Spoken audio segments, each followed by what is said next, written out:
This presentation examines the resource environment of faith-based nonprofit Youth for Christ.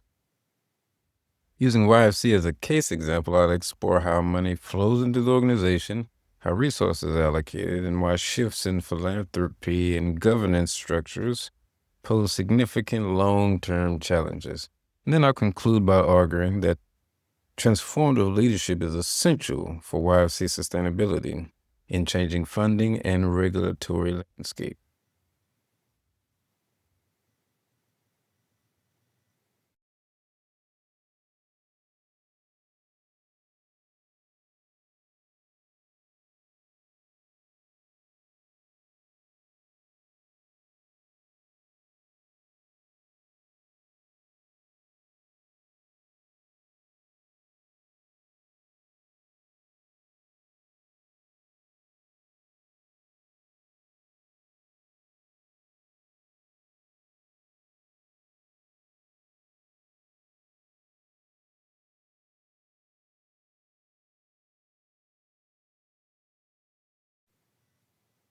Youth for Christ operates within the nonprofit and faith-based youth development field. While YFC is part of the national organization, YFC USA, local chapters like YFC Houston operate with autonomy in fundraising and program delivery. This creates flexibility and vulnerability, especially when local funding sources are limited or concentrated at a narrow base.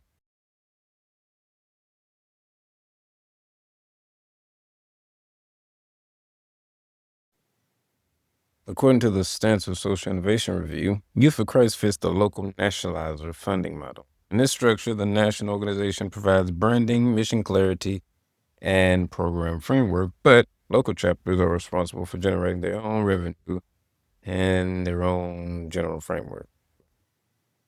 This model rewards strong local relationships, but exposes the chapters to instability when those relationships shift or decline.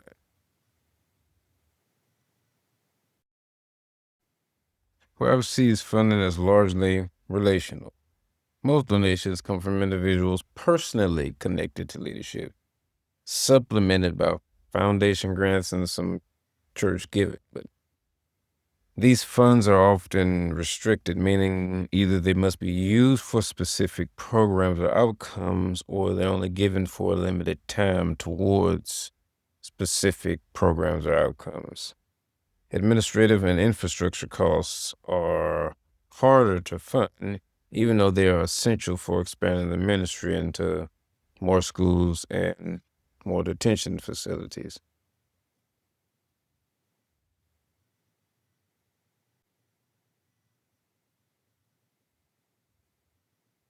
YFC's budgeting process is relatively traditional for a nonprofit of its size. Resources are allocated annually with strong emphasis on staffing and direct program delivery. But as ministry expands into more schools and detention centers, personnel and volunteer coordination consume an increasing share of the budget. That leaves little flexibility for innovation or even reserving a building to run operations from.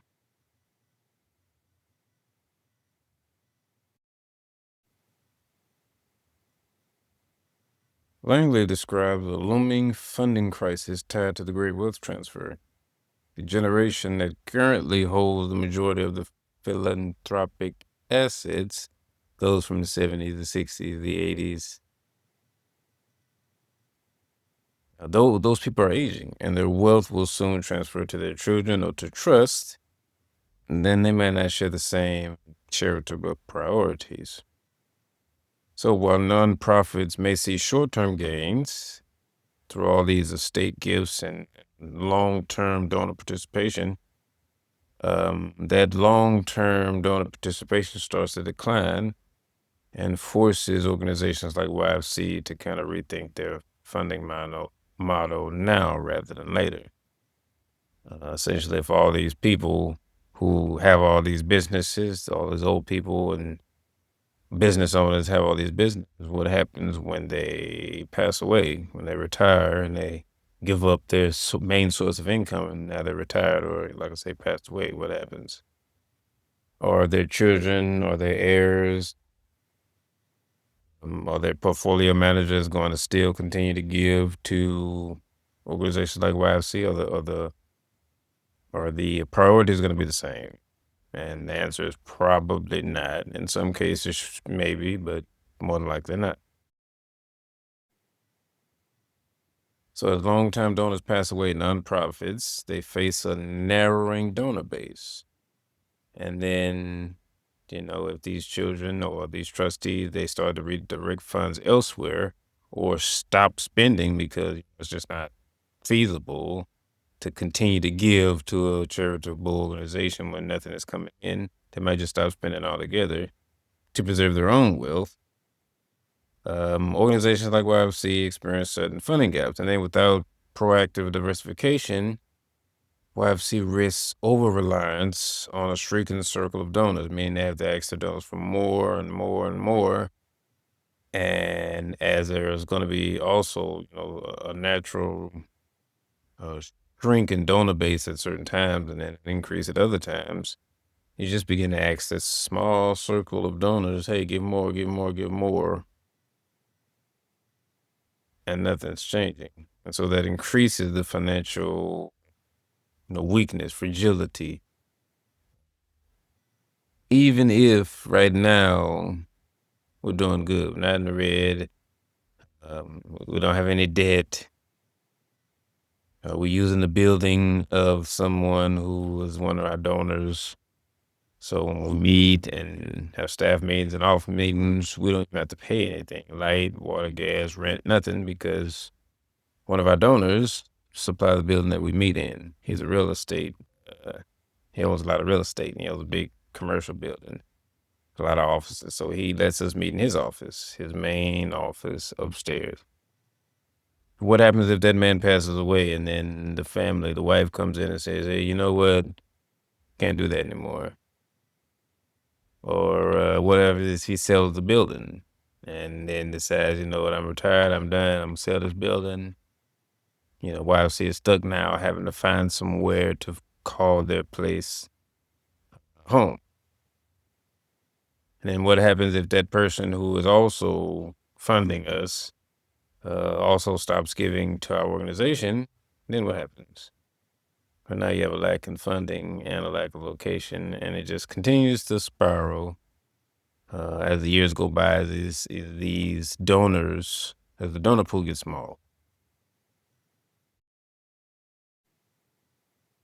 Moak and Sokol, they emphasize that nonprofits are creatures of state and organizational law. So not only in addition to donors changing how they give, governance structures and donor protections and compliance requirements shape how nonprofits like YFC operate. So for faith-based organizations like YFC, any shift in regulations, especially related to tax incentives or religious giving, could significantly impact funding stream. I mean, with little to no warning, all it takes is even the consideration, it being mentioned in a bill or proposal or regulation, that there will be a cut in tax incentives or some type of a penalty for religious organizations.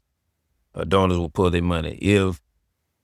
If funding religious organizations impacts their bottom line, meaning funding this particular organization causes a shift in their funding and their sales and how they make money, then we also could have a problem if they have to say, okay, well, we're going to stop funding YFC because our board or our customer base doesn't want, association with YFC for whatever reason. It doesn't even have to be nothing bad, just for whatever reason.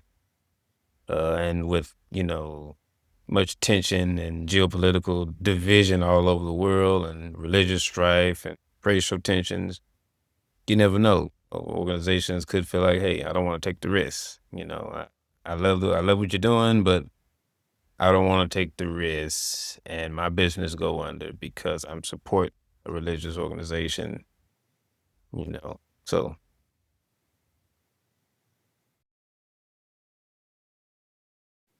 at present, fundraising is heavily concentrated around the executive director's personal relationships. The executive director, he was the mascot for the Houston Texans. He was the first mascot that they had, and he retired from that position. And so all the people that he met and relationships that he met along the way, he kind of went back to some of them and said, "Hey, this is what I'm doing," and they joined him. So the board is also not deeply engaged in cultivating external funding or long-term financial strategies either. So you have a board who's not really, they're like, okay, we're all friends, so, we have money, we have business, we'll keep giving. We'll keep the baseline going.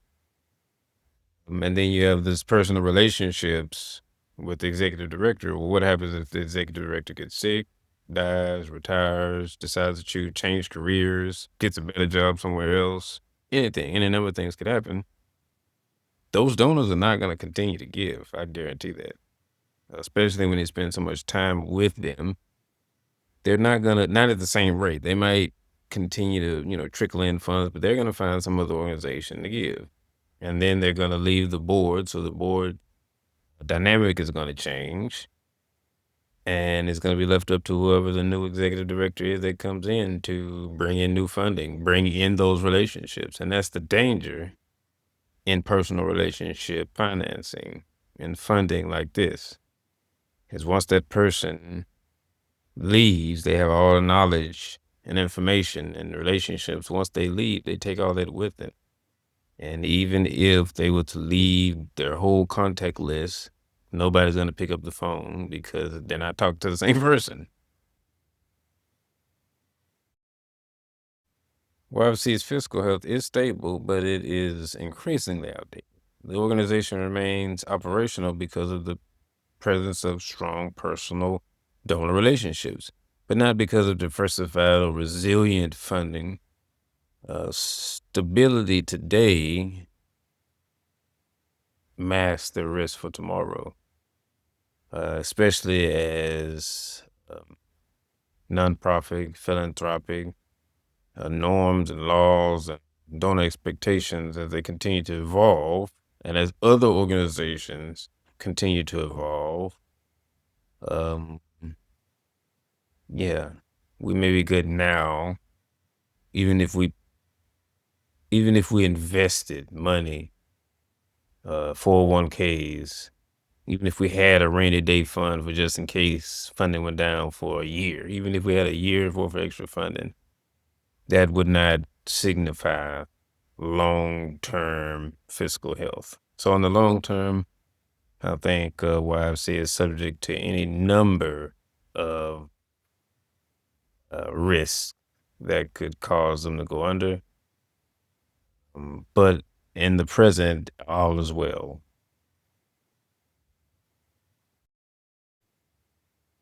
Caldwell and colleagues and al describe a model of transformative leadership that integrates 6 leadership styles. And this approach is relevant to YFC. The organization serves multiple stakeholders: donors, youth, families, schools, detention facilities, churches, and communities. So only leaders who can unify these groups